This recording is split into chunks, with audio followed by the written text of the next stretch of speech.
They say that there are only two things certain in life: death and taxes. And while we know how taxes work, or at least kinda, how exactly does death work? What really happens to body, mind, or even soul? Today we're going to talk about all things death, from curious talking cadavers to the science behind people claiming that they've seen the other side. I know all this death talk can be pretty morbid, but since you already clicked on the video, it's probably safe to assume that you too are a little curious to know what happens when you die.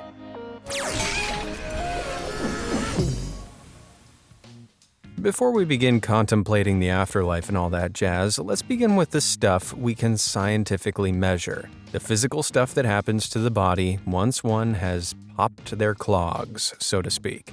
When you shuffle off this mortal coil, like most dead people, your lungs most likely won't be breathing air, and your heart will no longer be circulating blood.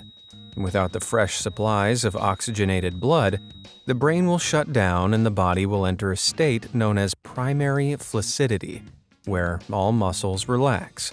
Limbs will become flexible, eyelids lose their tension, pupils dilate, and the jaw might even drop open, which is why most funeral homes will actually stitch the mouth shut. Just so grandma looks a little less zombie-like at her open casket funeral. And with all muscles relaxing, that unfortunately includes the sphincters.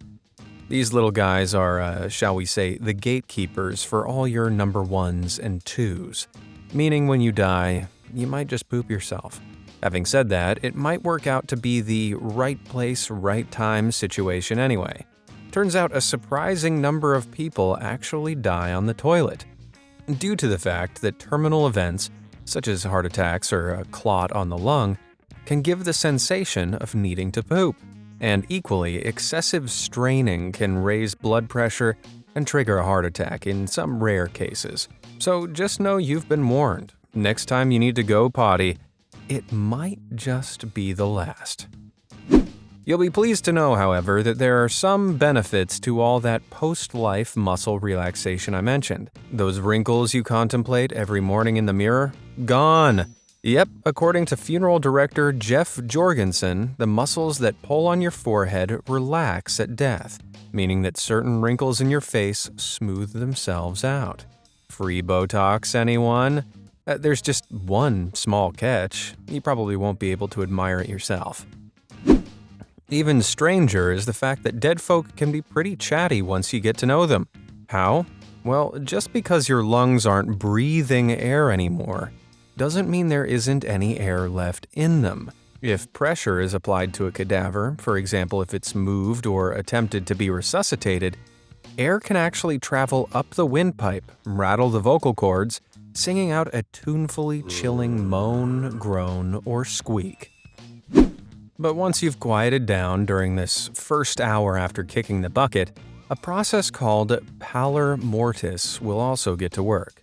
With no capillary circulation, the skin becomes a washed-out pale shade, which is especially observed in lighter-skinned people. Shortly after this, a process called lever mortis begins to take effect. As blood is no longer being pumped around the body, gravity pulls it toward the ground, causing what's known as pooling. Left undisturbed, the pooled blood will show a reddish to purple discoloration on the skin closest to the ground, kind of like a big bruise, which sadly might offset the attractiveness of your free Botox. But whoever said death was pretty, huh? Typically, at around 3 hours after death, everyone's favorite process, rigor mortis, arrives to the party. Given that upon death, the body's oxygen and energy supply cycle grinds to a permanent halt, so does the production of adenosine triphosphate, a compound muscles use as a fuel source. As a result, the protein filaments in the muscles become locked in place, which results in the body becoming rock hard like a statue. Well, not ancient Greek sculpture levels of rock hard, but pretty stiff. While these biochemical changes are occurring, muscles in the face and body might still contract and twitch for several hours. So if the dearly departed is doing a little jig, don't be too alarmed. Rigor mortis typically begins in the face and gradually moves down the torso, arms, legs, and arrives at the fingers and toes last. And let's just say that men can get an extra serving of rigor mortis down in the nether regions, pitching one final tent, if you know what I mean. Anyway, subject to ambient temperature and individual patient factors, this stiff-bodied state can last around 2 days. But sure enough, the body will begin to loosen up again as muscle tissues break down and decay, as the cells that make them up die from the lack of replenished energy. The professionals call this secondary flaccidity, and over a period of 3 days, rigor mortis will reverse in the direction from whence it came, beginning with loosening up the fingers and toes and finishing at the face. This stiffness can be pretty creepy, but what's even creepier? Something called tache noire can occur. Tache what? Well, essentially, if the eyes are left open as the body relaxes, they can dry out and turn a ghoulish shade of black. This is a natural effect of the drying of the cornea when constantly exposed to air. But due to the creepy appearance of expired people with their eyes open, particularly if the eyes have gone black, morticians routinely use eye caps. These handy little tools are dimpled on the outside and slot underneath the eyelid, keeping the eyes firmly and safely shut, because nobody needs to see that. Even more gross, legend would have it that dead people can even grow hair and nails. Well, I'm here to clear this rumor up, as it's not exactly true. When you die, your skin becomes dehydrated and shrivels. As the skin retracts, the nails and hair appear to get longer, giving the illusion of growth. What's more, a cadaver's hair and nails often begin to fall out after about a month. So yeah, at this point, post-checkout, there's very little hope of holding on to your good looks. As you might have guessed, all this dying certainly doesn't smell like a fresh meadow either. Around 2 to 3 days in, internal organs will begin to decay and produce 2 chemicals, putrescine and cadaverine. And trust me, no amount of Chanel No. 5 will cover the smell of these bad boys. Our brains are wired up to get us as far away as possible from objects emitting these scents of rotten flesh, just in case whatever caused the source of the aroma to go on their permanent vacation might still be around to send us on one of our own. So our brains are wired to make putrescine and cadaverine pretty much the worst thing you can experience smelling. Even tastier, a usually helpful bacteria in the gut can no longer be maintained.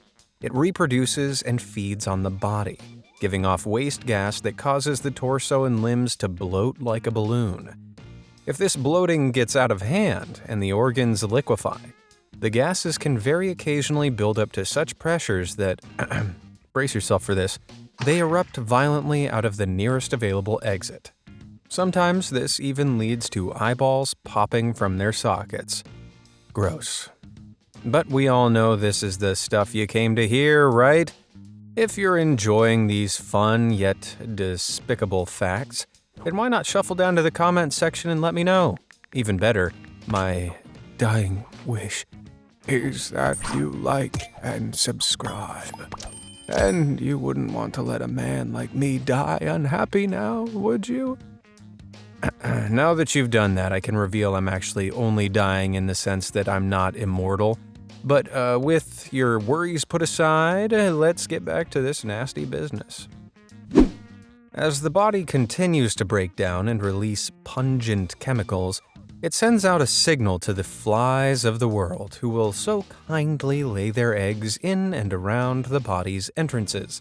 These cute little eggs hatch into handsome little maggots and get feasting on everything. Oh, they grow up so fast. Soon it becomes something of a banquet, as, if the body is exposed to the elements, other members of the animal kingdom, like birds, beetles, and scavengers, start to tuck in too. Once all these critters have eaten up, there's only one thing left: skeletonization. Once the soft tissue is fully lost, wind, rain, erosion, and abrasion do their thing. And over the next coming months, or even years, the bones and their joints detach from one another, leaving nothing but a pile of bones behind. and even they won't last forever, depending on conditions over the course of anywhere from a decade to hundreds of years. The soft collagen inside bones deteriorates, meaning they'll eventually crack and break down into nothing but dust. Now, of course, that's all if the body is just left out in the open. But how does the body fare inside a coffin? Well, it will last longer. Rest assured, flies, their maggots, and other soil-dwelling creatures, such as worms, ants, and bacteria, will find a way to tuck into your delicious rotting body. So eventually, you're going to decay to your constituent materials either way. To fertilize the soil or fill some tiny life form's little belly, reaching your final form as the energy that tiny creature uses to move around and keep itself alive. So, as far as any semblance of your physical body's concerned, that's pretty much the end. Or is it? The big mystery. Most people have their individual beliefs about what happens after death. Some merely believe that nothing happens, that the biological parts of our bodies that facilitate the production of our senses and what most of us perceive as consciousness no longer exist to function, and therefore we cannot think or feel beyond their disintegration. For others, though, there's much more hope pinned into the idea of afterlife. So let's see what some of them have to say on the matter before we hold a scientific magnifying glass up to the afterlife, shall we? Christian folk believe that all humans possess a soul. According to Christians, the soul is essentially a spiritual essence that fills the symbiotic vessel of the human body. It's what many people regard as the very core of themselves, something supernatural that remains immeasurable by science. When their physical bodies die, Christians believe their soul is brought to the stand, where God will weigh up all the good and bad it has done during its time on earth. For most good Christians, knocking on heaven's door is what they strive for. And despite what 80s pop sensation Belinda Carlisle might tell you, heaven is not a place on earth. More of a non-physical state of being where righteous Christians can just chill with their main man, God, and his angels. Contrary to popular belief, the Bible says that in heaven, Christians will have resurrected bodies, meaning they won't be floating around with feathered wings as depicted in pop culture. I mean, feathers are difficult to pull off anyway, right? On the flip side, if you're a not-so-righteous fellow, you might find yourself on a highway to hell for an eternity in a dark underworld of eternal fire, pain, and suffering. So for members of the Jesus team, there's definitely something for you to experience after you get returned to sender, but whether it's infinitely pleasant or atrocious rests on how you spend your time among the living. Those who follow Islam, meanwhile, live their lives according to the Quran and believe that God or Allah decides how long they shall live. Upon their death, Allah will consider both their good and bad deeds, with help from two angels who record every human's rights and wrongs. And when a Muslim dies, you can bet these angels are gonna spill the tea. If a Muslim has lived according to the rules of the Holy Book, they will be rewarded with an all-inclusive eternity in heaven, or Jannah, a garden of bliss where people lie on jeweled couches, remain young forever, and drink from fountains of wine while being served only the finest foods. The alternative option is hell, or Jahannam, a place filled with smoke, fire, and boiling water, where people will rage with thirst and suffer forever. And Allah won't be giving second chances. So, if this version of heaven and hell is what you choose to believe happens in the hereafter, I strongly suggest following the rules of the Quran. For those who follow Hinduism, meanwhile, most carry the belief that existence is a constant cycle of death and rebirth, known as samsara. Once the body is worn out, the person's soul, or rather their Atman, moves on to a new body. In each lifetime, the Atman can choose to do good or bad, but karma will catch up either way, ensuring that the Atman is respectively rewarded or punished in the following lifetime. If a person continually fails to redeem themselves in each life, their Atman might be reborn into an animal. And should Hindus persist to do good deeds and live according to the sacred teachings throughout all their reincarnations, it will eventually lead to a state of emancipation, known as moksha. It is at this point that their Atman will be released from the rebirth cycle and will reach a point totally detached from the material atoms of the universe, a state of total freedom and constant bliss. Sounds pretty great, doesn't it? Of course, like the other religions I've mentioned and countless others in the world, these ideas are largely founded on faith and belief. There is, of course, nothing at all wrong with faith, as it can provide a huge amount of meaning to a person. But is there anything about the afterlife we can measure with solid, repeatable science? Well, here's the science. So what if you're not religious? Well, although scientists are yet to comprehensively conclude what actually happens after death to your consciousness or even your spirit, if such a thing exists, people who have experienced cardiac arrest may be able to help us out. Cardiac arrest is essentially the abrupt loss of heart function, breathing, and consciousness. Without the circulation of blood or oxygen, you are initially considered clinically dead, which means you can sometimes still be revived. Not to be confused with biological death, where cells in your heart, brain, and other organs die en masse and completely stop functioning from an extended lack of oxygen, and which is, to science's knowledge, irreversible. In 2008, researchers at the University of Southampton in England studied the experiences of over 2,000 cardiac arrest patients, and the results were intriguing.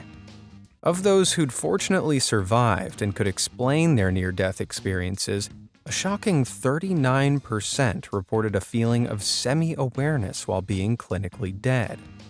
This awareness was described as a feeling of peacefulness and a sensation of time becoming slower or sometimes faster, but with no ability to explicitly recall any specific events within that time.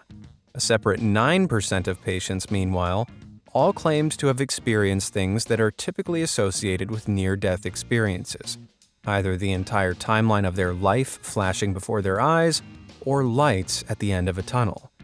A separate 46% reported a broad range of experiences that didn't align with the usual expectations, some of which eerily included vaguely fearful experiences of being tormented or punished. Strangest of all, 2% of patients reported experiencing near full awareness, where they explicitly recalled seeing and hearing verified events that had indeed been occurring around them despite being clinically dead. While it's true that science may never know what happens to our minds when we die, can it at least partially explain these near-death experiences? Well, neuroscientist Christoph Koch suggests that during cardiac arrest, a patient should not be considered dead, as they can often still be resuscitated. When blood and oxygen are prevented from reaching the brain, the cardiac arrest patient will initially faint, but the brain continues exhibiting electrical activity.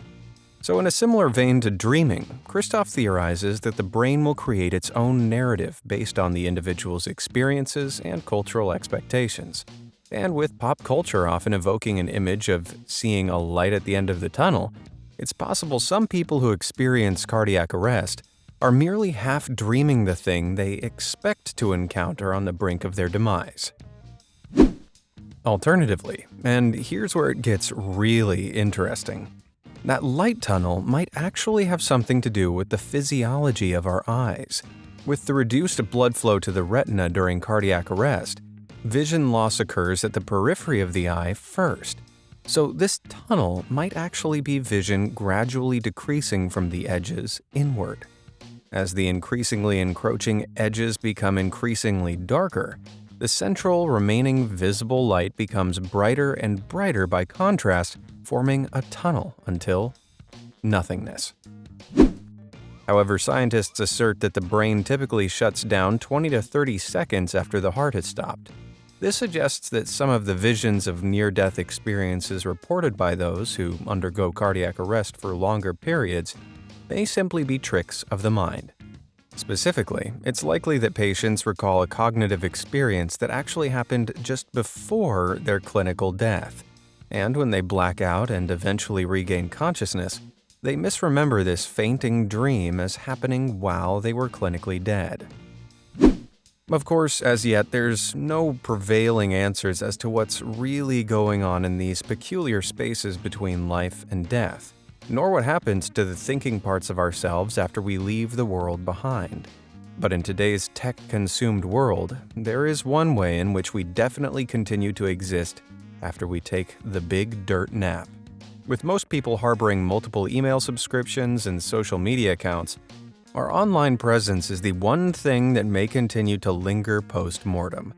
While in most situations a person's inbox will continue to overflow, it's possible for the family to request that the account be deleted, should they provide personal details and proof of death. Sites such as Facebook even allow loved ones to take control of their dearly beloved's page, either permanently deleting the account or converting it into what Facebook calls a memorial page. This is essentially a digital space for friends and family to look back on the memories of whoever has had their subscription to Life magazine permanently canceled. And in that sense, a person's legacy is able to transcend as photos and videos illustrate their life far beyond the parameters of a gravestone. But that's just the thing about death. No matter how many stories we hear from people, science, or even religion, nobody, except for the dead, can truly know what happens when you die. And there's only one thing for certain. It's coming, for all of us. So I guess we'll just have to wait and see, won't we? So what do you think happens when you die? Let me know down in the comments. Thanks for watching, stay safe and alive, and I'll see you next time.